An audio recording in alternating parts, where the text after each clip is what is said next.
Untuk menciptakan kenyamanan dan ketentraman selama Ramadan di Kota Ternate, Maluku Utara, aktivitas tempat hiburan malam dilarang beroperasi.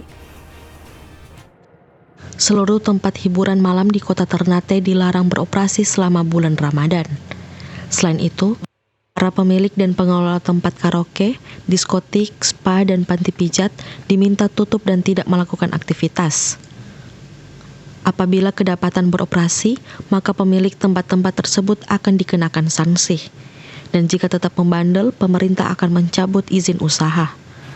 Maksud dan tujuan peraturan ini dilakukan guna menjaga kerukunan dan meningkatkan toleransi antara sesama umat beragama.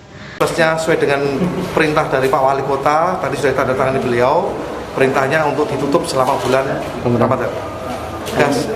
Jadi kami dengan himbauan itu, kami melaksanakan penegakan, kami akan melakukan razia. Sanksinya kami nanti akan mengusulkan kepada Pak Wali Kota untuk mencabut izin. Mencabut izin apakah diproses pidana atau? Kalau misalnya memang ditemukan tidak pidana, rekan-rekan tahu unsur pidana. Kalau memang ditemukan di sana kita proses, ada sabu dan lain-lain kita proses. Karena di sini minimal perda di Ternate tidak ada alkohol. Penertibannya mulai masuk Ramadan sampai dengan selesai. Harapannya ketertiban ini mewujudkan ketenangan dan kekhusyusan umat Islam selama menjalani ibadah puasa. Opik Syarifuddin melaporkan untuk Kawan Now TV.